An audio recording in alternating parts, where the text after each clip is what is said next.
الحمد لله نحمده ونستعينه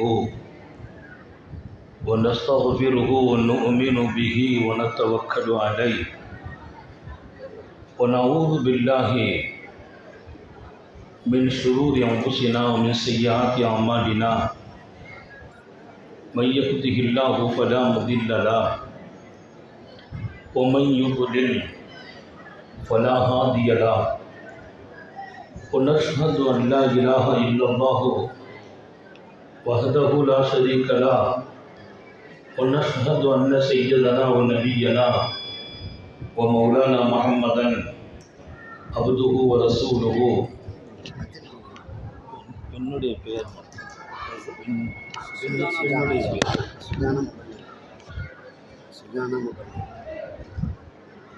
صلى الله على سيدنا محمد وآله الأبرار وأصحابه الأخيار وأزواجه الطيبات الطاهرات أوصيكم عباد الله وإياي أولا بتقوى الله أما بعد فأعوذ بالله من الشيطان الرجيم بسم الله الرحمن الرحيم ولقد أرسلنا رسلا من قبلك وجعلنا لهم أزواجا وذرية وقال نبي الله سيد البشر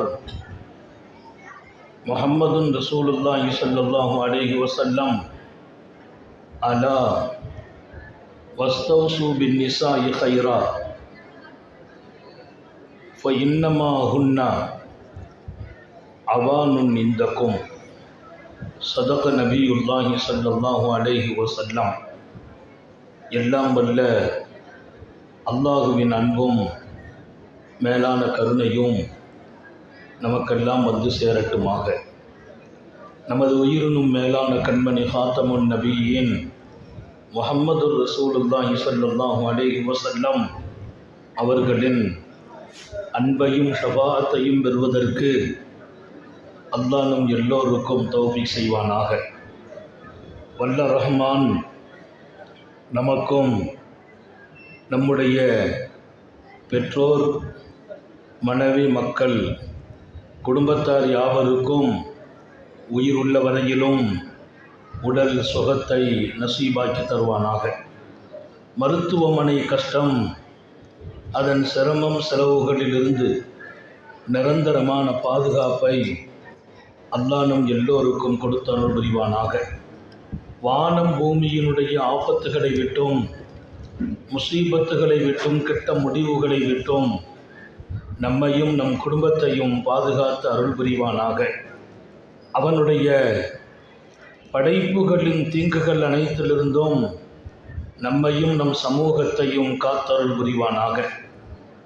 அல்லாஹுவின் மகத்தான பேரருளால் நமது உயிரினும் மேலான கண்மணி ஹாத்தமுன் நபியின் சர்க்காரை ஆலம் சுந்தர நபிகள் ஸல்லல்லாஹு அலைஹி வஸல்லம் அவர்களின் பாக்கியம் நிறைந்த சுன்னத்தான நிக்காஹ் மஜ்லிஸ் சங்கைமிக்க உலமாக்களின் தலைமையில் இங்கே சிறப்பாக துவக்கமாகியிருக்கிறது. இங்கே மணாளராக விட்டிருக்கிற பாசம் நிறைந்த மரியாதைக்குரிய சிக்கந்தர் பாஷா அவர்களின் அன்பு புதல்வர் முகமது ஹக்கீம் மஹதி ஆலிம் பெருந்தகை அவர்களினுடைய கரம்பற்ற இருக்கிற மரியாதைக்குரிய ராஜா முகமது அவர்களின் அன்பு புதல்வி சுஜானா முபல்லிகா, எங்களுடைய அருமை பிள்ளை சித்திக் ஆலிம் அவர்களினுடைய சிறிய தாயாரினுடைய அன்பு மகள், சிறப்பான 2 பேர் இணைகிறார்கள். மார்க்கம் சார்ந்த ஞானம் பெற்றவர்கள். மரியாதைக்குரிய ஹக்கீம் அவர்கள் ஆலிமாக, சமூகத்தை வழிநடத்துகிற இமாமாக, அதேபோல் அன்பு புதல்வி சுஜானா ஆலிமாவாக, முபல்லிகாவாக, மார்க்கம் சார்ந்த ஞானத்தை இதயத்தில் சுமக்கும் நிலை பெற்றவளாக இருக்கும் இந்த தொடர்பு மகத்தானது. உங்கள் வாழ்க்கை பாக்கியமாவதற்கு மார்க்கமுடைய பெண்ணை கொண்டு வெற்றி பெறுங்கள் என்றார்கள். மார்க்கமுடைய பெண்ணை தேடுங்கள் என்று சொல்லும் வார்த்தைகள் இருக்கிறது. மார்க்கமுடைய பெண்ணா, அதை கொண்டு நீ வெற்றி பெறுவாய் என்பதை வெற்றி பெறுங்கள் என்கிறார்கள் ஸல்லல்லாஹு அலைஹி வஸல்லம்.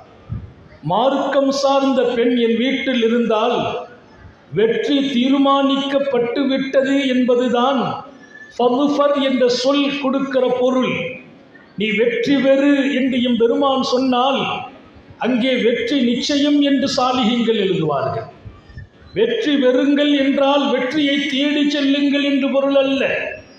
மார்க்கமுடைய பெண் என் வீட்டால் ஆக்கப்பட்டால், என் வீட்டு பெண்ணாக மலர்கிறாள் என்றால் அங்கே வெற்றி மாத்திரம்தான் இருக்கும். அன்பர்களே, வாழ்க்கை வெற்றி பெற வேண்டும். குடும்பம் என்பது அது அல்லாஹ்விற்கு பிரியமான ஒரு அழகான அங்கம். அல்லாஹ் குடும்பத்தை நேசிக்கிறான், குடும்பம் உடையவர்களை நேசிக்கிறான். குடும்பம் இல்லை, அவர் தனி மனிதர். ஞானம் இருக்கிறது, ஆன்மீகம் இருக்கிறது, அல்லாஹ்வின் பேரருளும் இருக்கிறது. பல்லாயிரம் மக்களை வழிநடத்துகின்ற சூஃபியாக ஞானியாகவும் இருக்கலாம். ஆனால் சுவனபதியில் குடும்பம் உடையவர்களுக்கென்று ஒரு படித்தரம் உண்டு. அதற்கிட்டு அவர் நெருங்க முடியவில்லை என்று சாலிஹீன்கள் சொல்லித் தரும் செய்திகள். குடும்பம் ஒரு பெரிய பாக்கியம். மனைவி கணவன் என்ற அந்த உறவு, ஒருவர் மற்றவருக்கு தாங்கி நிற்கும் உறவு அது. ஒருவரின் சுமையை இன்னொருவர் சுமக்கும் உறவு அது. ஒருவரின் அன்பு இன்னொருவரால் கொடுக்கப்படும் இடம் அது. எத்தனை பங்கு இருக்கிறது! எனக்காக என் மனைவி, அவர்களுக்காக நான், என் அன்பு அவர்களுக்காக, அவர்களின் அன்பு எனக்காக. இன்னொரு பக்கம் அவர்களின் சுமை நான் தாங்க வேண்டும், என் சுமையை அவர்கள் தாங்க வேண்டும். என் உயர்வுக்கும் தாழ்வுக்கும் அவர்கள் பொறுப்பு, அவர்களின் உயர்வுக்கும் தாழ்வுக்கும் நான் பொறுப்பு. குடும்பம் ஒரு மிகப்பெரிய அல்லாஹ்வினுடைய அங்கம். காத்தமுன் நபியின் ஸல்லல்லாஹு அலைஹி வஸல்லம் அழகான குடும்பமாக உங்கள் குடும்பம் இருக்கட்டும் என்கிறார்கள். குடும்ப வாழ்க்கை என்பது அழகாக வேண்டும், சீராக வேண்டும். குடும்ப வாழ்க்கையிலே எப்போதும் ஒருவர் மற்றவரோடு வாழ்கிற அந்த வாழ்க்கைக்கு அழகு 6 விஷயத்தை எழுதுகிறார்கள். குடும்ப வாழ்க்கை என்பதை எல்லோரும் வாழலாம். இங்கே அழகாக வாழ்வது யார்? மார்க்கம் தெரிந்தவர்களுக்கும் கூட சட்டம் பேணுவார்கள். அழகாக வாழ்கிற வாழ்க்கை எப்படி? அங்கேதான் ஜொலிக்கிறார்கள் சர்க்காரை ஆலம் ஸல்லல்லாஹு அலைஹி வஸல்லம். ஒரு நல்லதொரு குடும்பம் பல்கலைக்கழகம், அது பல்லாயிரம் பாடங்கள் உலகம் அங்கிருந்து பெற வேண்டும். என்னை பாருங்கள் என்றார்கள், என் மனைவியர்களை பாருங்கள் என்கிறார்கள், கேளுங்கள் என்கிறார்கள். ஒரு அழகான குடும்பத்திற்கு ஒரு நல்ல பாத்திரமாக தொடங்கியவர்கள் தூய நபிகள் ஸல்லல்லாஹு அலைஹி வஸல்லம். 6 அம்சங்கள் குடும்பத்தில் இருக்க வேண்டும். கணவனும் மனைவியும் சேர்ந்து கையாள வேண்டிய அம்சங்கள். இது கணவனுக்கு சொந்தம் என்று தீர்மானிக்க முடியாது, இது மனைவிக்கு மாத்திரம் தீர்மானிக்கவில்லை. கணவன் மனைவியோடும் மனைவி கணவனோடும் பேண வேண்டிய 6 அம்சங்கள் அது வாழ்க்கையாகும் போது அந்த குடும்பம் சந்தோஷமாக இருக்கும். இன்றைக்கு எத்தனை பெரிய மனிதர்கள், சமூகம் போற்றுகின்ற மனிதர்கள், அரசியல் செல்வாக்கு படைத்த மனிதர்கள், பொருளாதாரத்தில் உச்சத்தை தொட்ட மனிதர்கள், இன்னும் கொஞ்சம் தெளிவாக சொல்வேன், ஆன்மீகத்தில் வெளிச்சம் கண்ட ஞானிகள் இந்த வாழ்க்கையில் அவர்கள் தோற்று போயிருக்கிறார்கள். குடும்பத்தில் ஜெயிக்கவில்லை. பெருமானார் ஜெயிக்க வேண்டும் என்கிறார்கள். ஃபதுஃபர், ஜெயித்து விட வேண்டும். எத்தனை பேர் தோற்று போனார்கள். இன்றைக்கு சமூக வெளிச்சத்தில் அழகாக தங்களை முகவரிப்படுத்துகின்ற பெண்ணும் பெரிய தலைவர்கள், அந்த முகவரி அவர்களுக்கு வீட்டிலே இல்லை. மக்களால் மதிக்கப்படுகிறார்கள், அந்த மதிப்பை வீடு கொடுப்பதில்லை.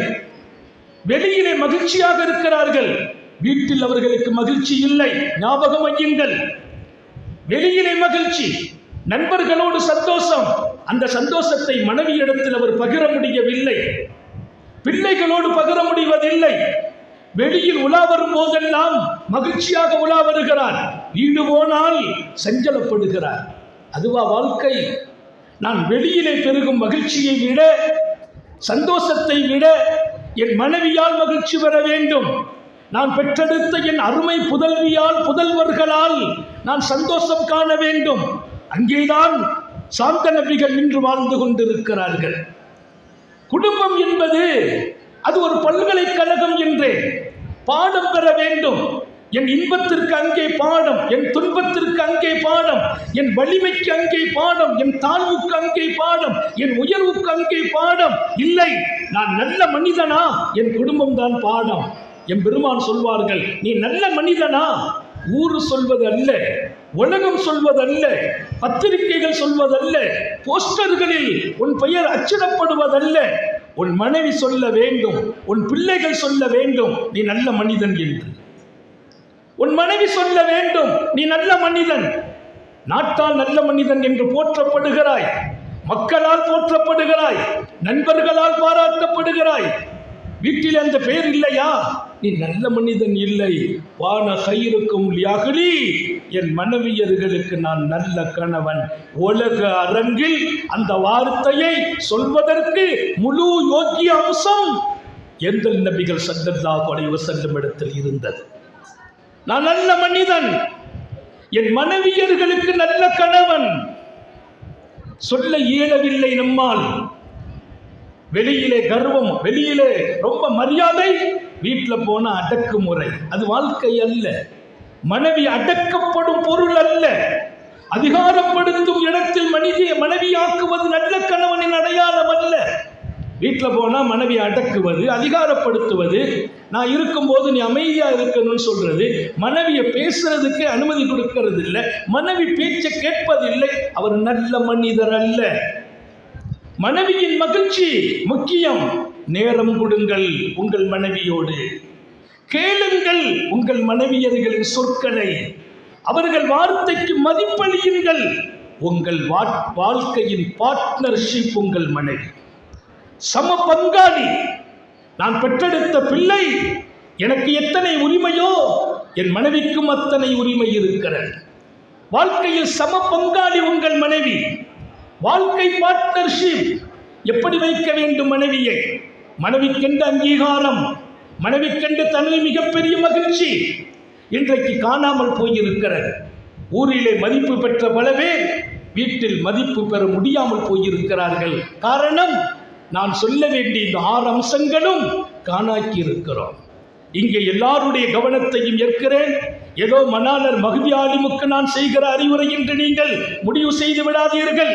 இல்லை, அவர் எங்கள் பிள்ளை.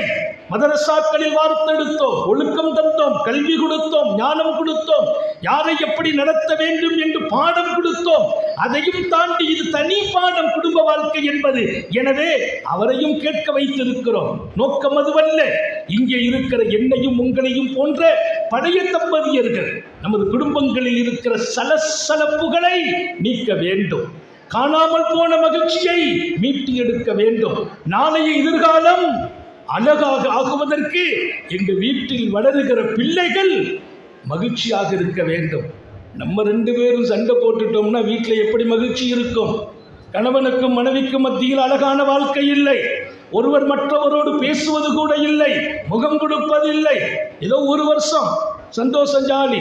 அதுக்கு பின்னால போன்ல மட்டும் பேசுறது, அதுக்கு பின்னால போன்லையும் பேச நேரம் இல்லை. அதுவா வாழ்க்கை?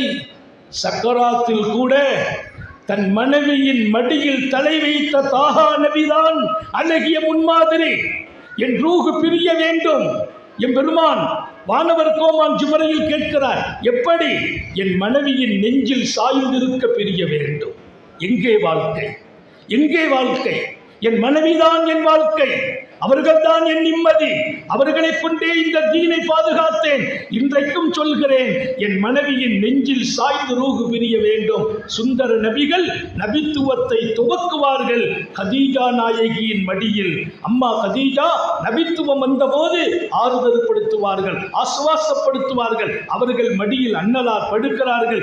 ஜிப்ரீல் இறங்குவார். அடுத்தடுத்த அல்லாவின் திருவசனங்களை கொண்டு அவர்களின் மடியில் தான் மார்க்கம் துவங்கியது. நபிச்செய்தியை துவக்குகிறார்கள். அன்னை ஆயிஷாவின் நெஞ்சில் சாய்ந்து தன் உயிரை பிரிக்கிறார்கள். எப்படிப்பட்ட குடும்ப வாழ்க்கை! சமூகத்தில் அங்கீகாரம் பெற்ற தலைவர் நபிகள் நாயகம்.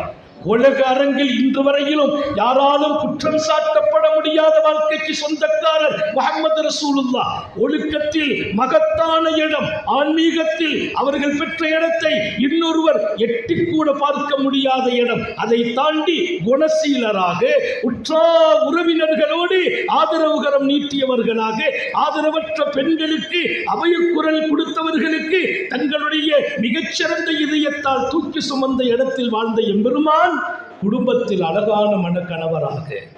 பெருமானாரை பற்றி செய்தியை திறந்த உடனே வரும் குடும்ப வாழ்க்கை நபி எப்படி? ஜௌஜுல் ஹபீப். பெருமானாரை குறித்து எழுதிய வரலாறு ஜௌஜுல் ஹபீப், அன்பு தழும்பிய கணவர். அல்லாஹ் நமக்கு தௌஃபீக் செய்வானாக. அன்பு தழும்பிய கணவர், அன்பு நிறைந்த கணவர், அதுதான் வாழ்க்கை. நான் பெண்களுக்கும் சொல்வேன், 6 அம்சங்கள் 2 பேரும் வேணும். குடும்பத்தில் பல நேரங்களில் ஆண்களின் மனோபாவம் அறியாமல் நீங்கள் நடப்பதால் 1000 பிரச்சனைகள், அவர்களின் சூழ்நிலை அறியாமல் நீங்கள் பேசுவதால் சந்தோஷங்கள் காணாமல் போகிறது, அவர்களுடைய நிலைகளில் நீங்கள் பங்கெடுக்காமல் போவதால் அவர்கள் நிம்மதியை காணாக்கி விடுகிறார்கள். அவர்களின் நிம்மதி, அதற்கு நீங்கள் காரணமாக வேண்டும். சூழ்நிலை உங்கள் கவனத்தில் இருக்க வேண்டும். உங்களுக்கு எது விருப்பமோ அதை சொல்ல அனுமதி இருக்கிறது. சூழ்நிலை பார்த்து சொல்ல வேண்டும். அவர் 1000 மன உளைச்சலில் வரும்போது அந்த உளைச்சலுக்கு நீங்கள் மருந்தாக இருக்க வேண்டாமா? தன் கஷ்டத்தை வந்து காரூணிய சீலர் கதீஜா நாயகியிடத்தில் சொன்னபோது தட்டி கொடுத்து சொன்னார்கள், முஹம்மதே, என் அன்பு கணவரே, அல்லாஹ் உங்களை ஒரு காலமும் கஷ்டப்படுத்த மாட்டான். நம்பிக்கையோடு நீங்கள் செய்த வாழ்க்கை எவ்வளவு பெரியது, சாதனை எத்தனை பெரியது. சமூகம் உங்களால் கண்ணீர்கள் துடைக்கப்பட்டது இல்லையா? துயர்கள் அகற்றப்படவில்லையா? எத்தனை அனாதைகளுக்கு நீங்கள் உறவிடம். உங்களுக்கு கஷ்டம் ஒருபோதும் வராது. யாருக்கு? உத்தம நபி அவர்களுக்கு ஆறுதல் சொல்லும் இடத்தில் அன்னை கதீஜா. அதுதான் வாழ்க்கை. நான் ஊர் உலகமெல்லாம் சென்று விட்டு வீடு வந்தால் எனக்கு ஆறுதல் வார்த்தை என் மனைவியால் கிடைக்க வேண்டும். அது நல்ல மனைவியின் அடையாளம். வந்த சூழ்நிலையே புரியாம எங்க நீங்க வாட்டில் வீட்டை விட்டுட்டு போயிட்டீங்க, எத்தனை பிரச்சனை, வீட்டில் பருப்பு இல்லை, புளி இல்லை, கத்திரிக்காய் இல்லை, வெங்காயம் இல்லை. அந்த மனுஷன் கஷ்டத்தை தாங்கி வீட்டு வந்து நின்ற போது நீங்க இப்படியெல்லாம் வார்த்தைகளை கொட்டும் போது உங்களுக்கிடையே உள்ள அன்பில் விரிசல் ஏற்படுகிறது. மறந்து விடாதீர்கள். தேவை இருக்கும், சொல்வதற்கென்று தருணம் இருக்கிறது. இங்கே நேரம் முக்கியம். கல்யாணத்தில் 10 நிமிஷம் தான் பேசுறது. ஆனால் பணிக்கப்பட்டேன் கூடுதல் நேரம் கொடுத்து. வேறு வழி இல்லை. மாணவர்கள் தான், என்னுடைய முரீதுகள் தான். இருப்பினும் இந்த இடத்தில் அவங்க கட்டளையிடும் இடத்தில் இருக்கிறார்கள், கட்டுப்படும் இடத்தில் நான் இருக்கிறேன். எனவே அவர்கள் சொன்ன நேரத்தையும் கவனத்தில் வைத்து நிறைவுபடுத்துவேன். இங்கே சலசலப்புகளும் வராமலும் நான் முடிப்பேன். 6 விஷயங்களை எழுதி வையுங்கள். பேப்பரில் அல்ல, பேனாக்களால் அல்ல, இருதயத்தில் செவிதாழ்த்த அந்த உணர்வை பதிவு செய்யுங்கள். முதல் விஷயம், 3 விஷயம் ஆகாது, 3 விஷயம் ஆக வேண்டும். 3 கூடாது, 3 இருக்க வேண்டும். என் பெருமானின் வாழ்க்கையிலிருந்து சாலிஹீங்களும் சாலிக்கீங்களும் பதிவு செய்த பாடம் அது. முதலில் கணவனுக்கும் மனைவிக்கும் ஒருவர் இன்னொருவரிடத்தில் ஈகோ பார்க்க கூடாது.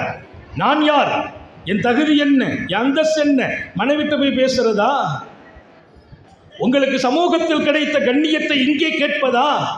நீங்கள் நாடாளுபவர்களாக இருக்கலாம், அரசோட்சி செய்யலாம், 10-30 பேர்களை வைத்து வேலை வாங்கலாம். வீட்டுக்கு வரும்போது வாசலில் கலட்டி விட்டு வருவதை போல் எல்லாவற்றையும் கலட்டி வைத்து விட்டு ஒரு அன்பு கணவராக, ஜௌஜுல் ஹபீப், அன்பு கணவர் நபி அவர்களுக்கு பெயர். ஊரில் எத்தனை பெரிய தலைவர், எத்தனை செல்வாக்குடையவர்கள், உலக பணக்காரர்களில் ஒருவர் நபிகள் நாயகம். அவர்கள் ஏழை மாத்திரம் அல்ல, ஏழையாக இருக்கிற போது ஏழையாக, பணக்காரராக இருக்கிற போது அவர்கள் பெற்ற செல்வாக்கை இன்னொருவர் பெறவில்லை. ஏழையாகத்தான் இருந்தீர்கள், அல்லாஹ் உங்களை பணக்காரராக ஆக்கினான். அல்லாஹ் பணக்காரராக ஆக்கினால் எப்படி ஆக்குவான்? என் பெருமான் பெரிய பணக்காரர்.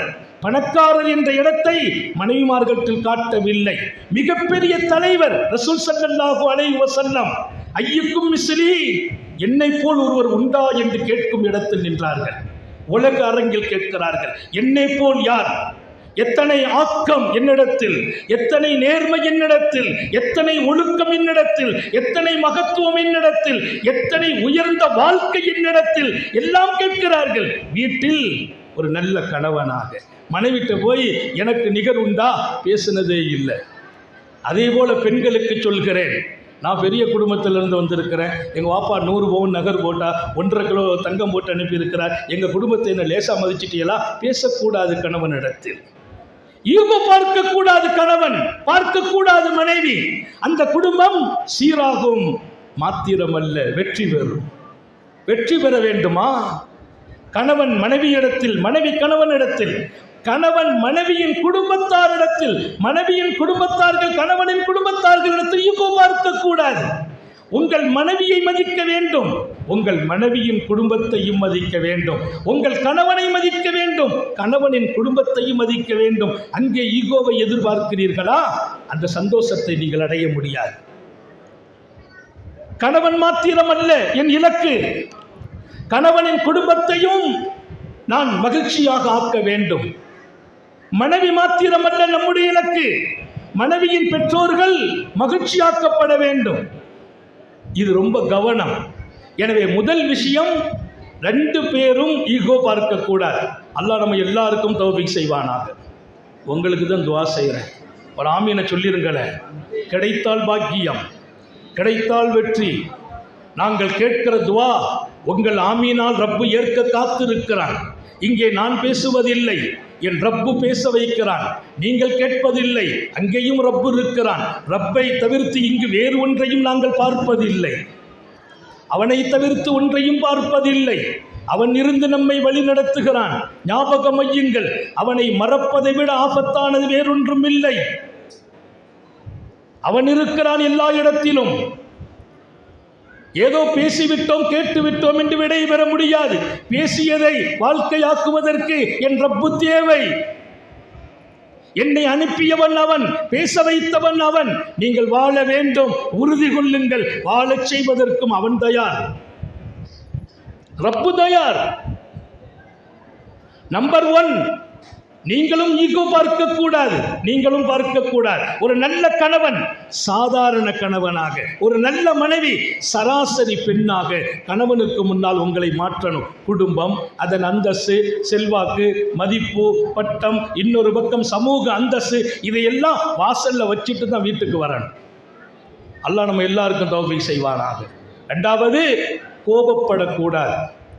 கணவனின் கோபம் அது ரொம்ப ஆபத்தானது குடும்ப வாழ்க்கையில். மனைவியின் கோபம் அது ரொம்ப டேஞ்சர் குடும்ப வாழ்க்கையில். கணவனும் மனைவியும் கோபப்படுவதை நிறுத்த வேண்டும். கணவனின் வார்த்தைக்கு முன்னால் மனைவி கோபத்தை அடக்க வேண்டும். மனைவியின் சொற்களுக்கு முன்னால் கணவன் தன் கோபத்தை அடக்க வேண்டும். மனைவி பேசின உடனே கோபம் வருதா? அடக்குவதுதான் அல்லாஹுவின் கட்டளை. அகிலத்தின் அருட்கொடை ரசூலே கரீமின் வாழ்க்கை ஸல்லல்லாஹு அலைஹி வஸல்லம். அன்னை ஆயிஷா சொன்னாங்க, ஒரு முறை நான் பேசினேன். அன்னை ஆயிஷா யார்?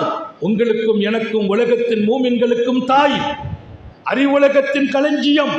2200 ஹதீஸுக்கு மேலால் அன்னலாரின் உயிரோட்டமான செய்திகளை உலகத்திற்கே கொடுத்தவர்கள். ஹதீஸினுடைய தலைச்சிறந்த ஆசான் அன்னை ஆயிஷா. கல்வியின் மிகப்பெரிய இடத்தில் அன்னை ஆயிஷாவை கொண்டு நிறுத்தினார்கள் எம்பெருமான். எனக்கு பின்னால் இந்த தீனை என் மனைவி ஆயிஷா இடத்தில் கற்றுக்கொள்ளுங்கள்.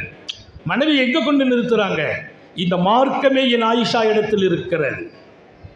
ஒரு மனைவிக்கு எவ்வளவு பெரிய அங்கீகாரம்! அன்னலாரை பாருங்கள், வாழ்க்கை கிடைக்கும், பாடம் கிடைக்கும், படிப்பினையாக மாறுவீர்கள்.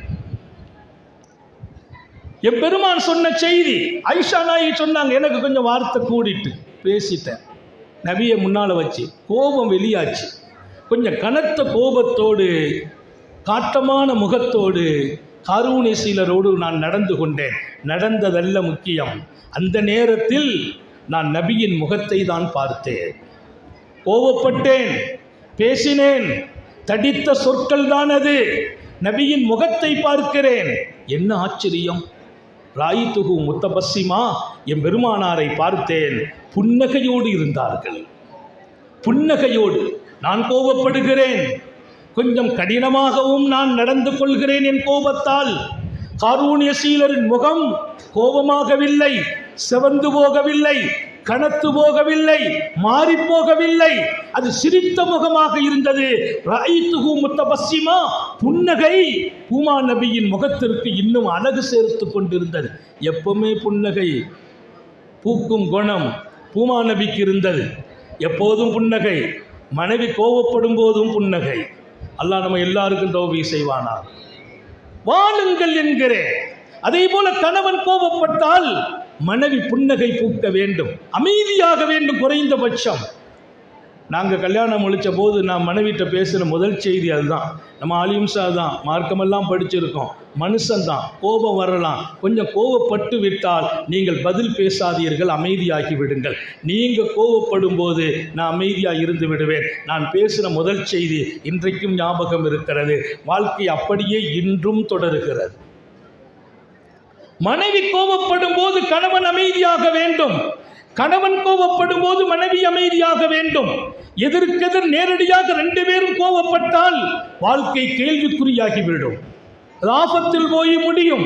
தாய்மார்களுக்கு சொல்கிறேன், புதிய தம்பதியர்களுக்கு மாத்திரமல்ல, உங்களையும் என்னையும் போன்ற பழைய தம்பதியர்களுக்கு சொல்கிறேன், ஒருவர் கோபப்படும் போது மற்றவர் அமைதியாயிரணும், மௌனமாயிரணும். கோபம் தணிஞ்சு கணவன் கோபப்பட்டால் மனைவி அமைதி, மனைவி கோபப்பட்டால் கணவன் அமைதி. அதற்கு மேலால் சுன்னத்து என்ன?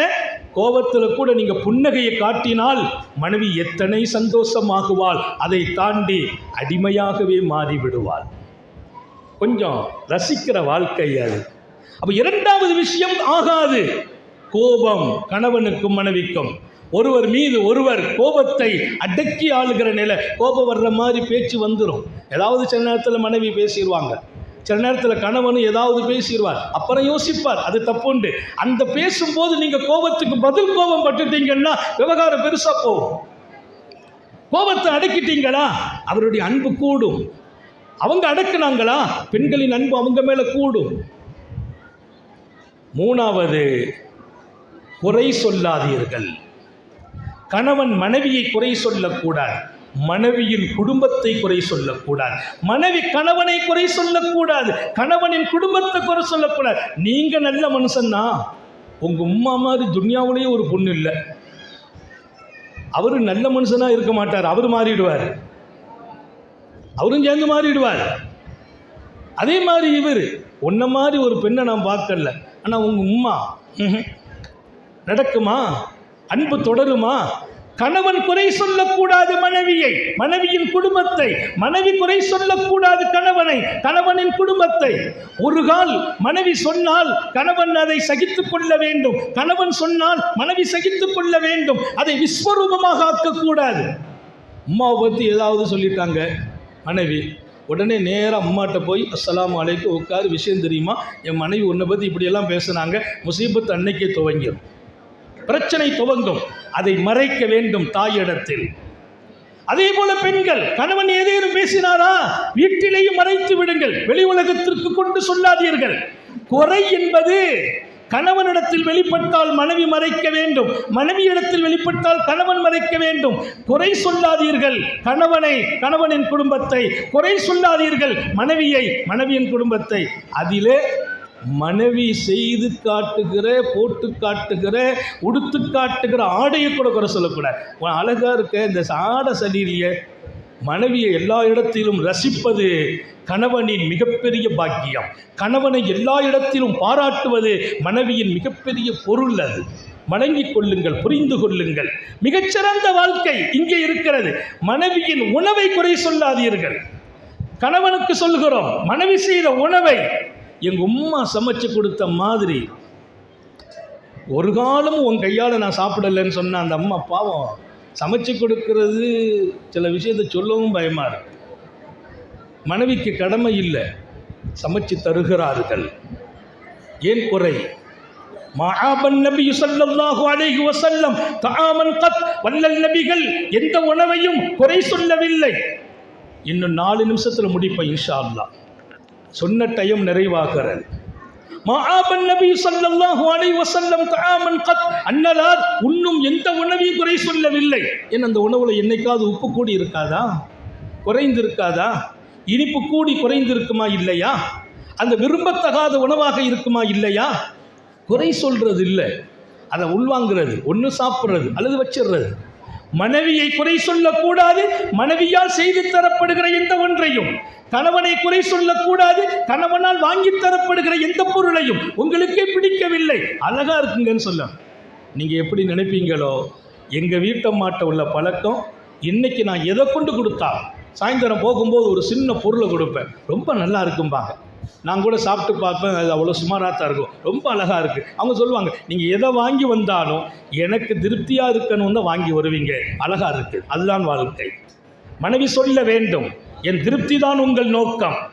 எங்கே போனாலும் பார்ப்பேன், ஒரு ஒரு ஒரு ஒரு சாயல் கிடக்கும், மேலே போடக்கூடிய ஒரு சால். அந்த சாலை பார்த்தோன்னு நினைக்கிறது, நான் போனது நிகழ்ச்சிக்கு அந்த சால் இருக்கும், அந்த இடத்துல நின்றுவேன். நம்ம மாணவர்கள் முரீதுகள் கூட வருவாங்க, என்ன அதில் அந்த சாலை வாங்கியிருப்பா, அந்த சாலை வாங்கி மடித்து வச்சுக்கிடுவேன். அவருக்கே தெரியாது ஏன் வச்சேன், வீட்டம்மாவுக்கு அந்த சால் பிடிக்கும், அவங்கள்ட்ட கொண்டு கொடுப்பேன், மகிழ்ச்சி பெறுவார்கள். நான் சொல்வது, குடும்பத்தை மகிழ்விப்பதால் மனைவி மாத்திரம் கிடைப்பதில்லை, அல்லாஹ்வின் அன்பும் கிடைக்கிறது, நபியின் நேசமும் கிடைக்கிறது. நான் என் மனைவிக்கு சால் வாங்கினேன், என் ரப்பையை பெற்றுக்கொண்டேன். என் ரப்பை பள்ளிவாசலில் மாத்திரம் பார்த்தவன் அல்ல நான். என் மனைவிக்கு முன்னால் 1000 தடவை என் ரப்பின் சந்தோஷம் கிடைத்தது. என் பிள்ளைகளுக்கு உணவை எடுத்து ஊட்டினேன், வாயில் கொடுத்தேன் என் பிள்ளைகளுக்கு, அங்கே என் நபியை பார்த்தேன். என் பிள்ளைகள் சிரித்த போது அல்லாஹ் கிடைத்தான், ரசூல் கிடைக்கிறார்கள். நாம் இதையெல்லாம் விட்டு விட்டோம், சஞ்சலங்களை சந்திக்கிறோம். பணம் இருக்கிறது, பதவிகள் இருக்கிறது, மதிப்புகள் இருக்கிறது, எல்லாம் இருக்கிறது, வீட்டிலே மகிழ்ச்சி இல்லை, அது வாழ்க்கையே அல்ல. மகிழ்ச்சி தான் வாழ்க்கை. எனவே கோபப்படாதீர்கள், சம நேரத்தில் 2 பேரும். ஈகோ பார்க்காதீர்கள், அது மிக முக்கியம். குறை சொல்லாதீர்கள். 3வது 4வது 3 விஷயம் தேவை. அந்த 3 விஷயம் எடுத்துக்கொள்ளுங்கள். எப்போதும் ஒருவர் மற்றவரை திருப்திப்படுத்த வேண்டும். ஒருவர் மற்றவரை திருப்திப்படுத்தணும். திருப்தியில தன்னை விட மற்றவங்களை தேர்ந்தெடுக்கணும். எனக்கு ஒன்று பிரியம், என் மனைவிக்கு இன்னொன்று பிரியம், அதை தேர்ந்தெடுக்கணும். நான் டீ குடிப்பேன், என் மனைவி காஃபி குடிப்பான். சுதாரணமாக எங்கள் வீட்டில் அவங்களுக்கு காஃபி கொஞ்சம் பிரியம். எங்கேயாவது போனால் 2 காஃபி போடுங்க, 2 காஃபி பார்ப்பாங்க. நீங்கள் டீ தானே குடிப்பீங்க, இல்லை எனக்கு காஃபி பிரியமாக இருக்குது. எவ்வளோ மகிழ்ச்சியாகிடுறாங்க. ஏன் அவங்களுக்கு காஃபி பிரியம், நானும் காஃபி பிரியனாக மாறினேன். எனக்கு காஃபியில் பிரியமில்லை, என் மனைவிக்காக மாறினேன். அங்கே என் ரப்பின் சந்தோஷம் கிடைத்தது, என் குடும்பம் மகிழ்ச்சியானது. இன்றைக்கும் வீடு சொர்க்கமாக இருக்கிறது. அல்லாஹ் தொடரச் செய்வானாக. சொர்க்கத்தை அங்கே போய் பார்க்கணும், இங்கேயும் சொர்க்கமாக ஆக்குங்கள் உங்கள் இல்லத்தை. எனவே மனைவியின் குணத்தை, மனைவியின் காரியத்தை, ஒருவர் மற்றவரை எப்போதும் மேம்படுத்தி பார்க்கிற வாழ்க்கை. பொருந்திக் கொள்வது, மனைவியை பொருந்திக் கொள்ளுங்கள், மனைவியின் பொருள்களை பொருந்திக் கொள்ளுங்கள்.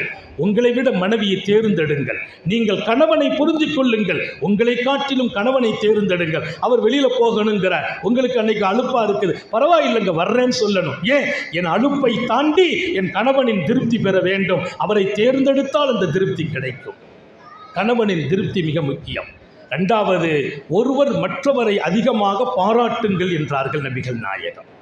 கணவனை மனைவி பாராட்டணும். உங்களை கல்யாணம் முடிச்சதுனால நான் எவ்வளோ மகிழ்ச்சியாக இருக்கிறேன், உங்களை மாதிரி ஒரு ஆளை நான் பார்த்தது இல்லைங்க, என்ன குணம் உங்கள் குணம், எவ்வளவு அன்பு வச்சிருக்கிறீங்க, பாராட்டுங்கள். மனைவியை கணவன் பாராட்ட வேண்டும், கணவனை மனைவி பாராட்டணும். நீங்கள் சொல்லணும், ஸ்ரீதேவி நீ வந்தவங்க வாழ்க்கை வீடே பறக்கத்தாச்சு, வசந்தமாச்சு, மகிழ்ச்சி ஆச்சு. இப்பவும் நான் சொல்லுவேன் எங்கள் வீட்டில், ஏம்மா நீ வந்த நேரம்தான் அல்லாஹ் கிருபை செய்தான், என் மார்க்கமே முழுமையானது, என் தீன் முழுமையானது. எங்கள் வீட்டம்மா வந்த பின்னால் தான் எனக்கு தஹஜ்ஜத்து தொடர்ச்சியாக கிடச்சிச்சு. என் மாணவர் நண்பர்கிட்ட கேட்டேன், தஹஜ்ஜத்து மதசாவில் தொழுதேன், கல்யாணம் ஆனதுன்னு தொழலைங்கிறார்.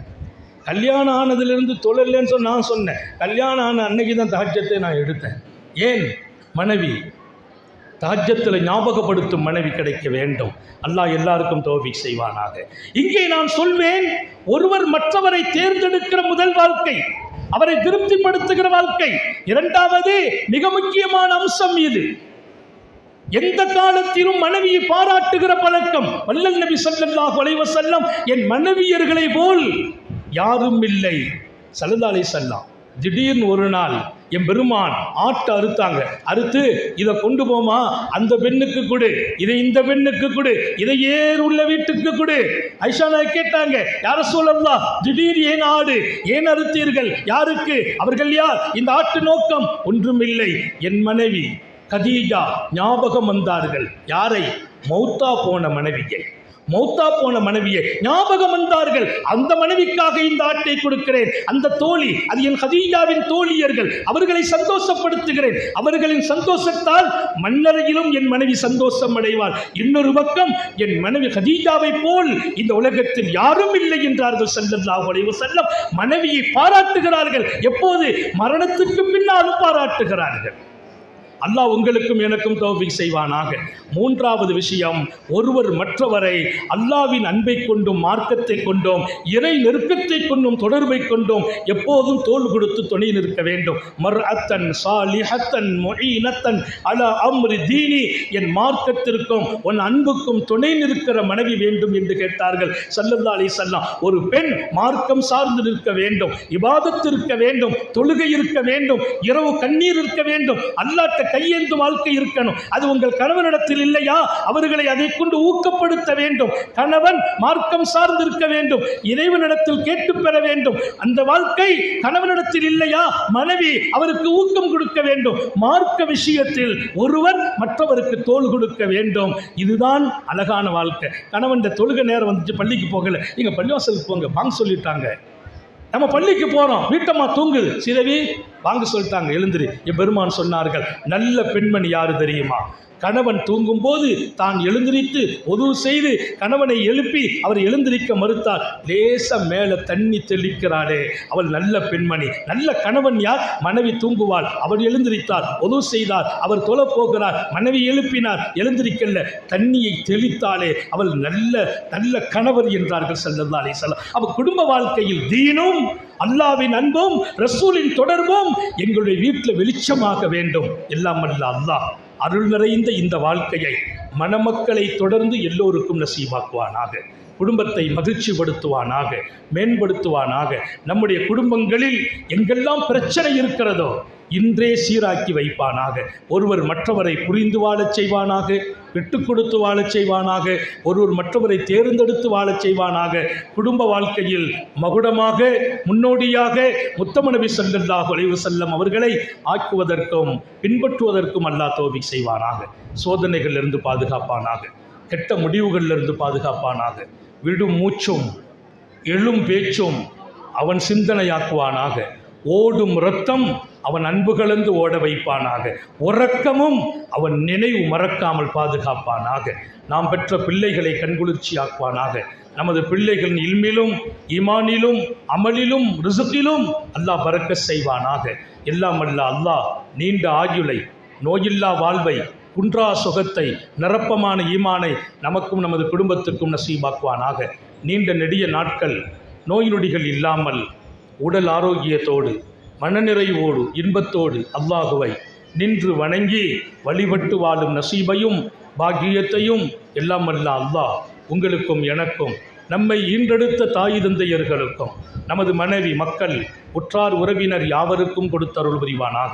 நமது உயிரினும் மேலான கண்மணி காத்தமுன் நபியின் சர்க்காரே ஆலம் சுந்தர நபிகள் ஸல்லல்லாஹு அலைஹி வஸல்லம் அவர்களை கனவிலும் நனவிலும் கண்டுகளிக்கும் பெரும் பாக்கியத்தை அல்லாஹ் நம் யாவருக்கும் கொடுத்தருள் புரிவானாக என்ற நல்ல துஆக்களோடு உங்கள் எல்லோருடைய துஆ, குறிப்பாக இங்கே மேடையில் அமைந்திருக்கிற கீழையும் இருக்கிற உலமாக்கள், மகுதி ஆலிம்கள், இன்னும் இங்கே வந்திருக்கிற சமூகத்தின் அதிகமான மௌலைகள், இந்த பகுதியில் உள்ள எல்லா ஆலிம்களும் கிட்டத்தட்ட பையத்து தொடர்பில் இருக்கிறாங்க.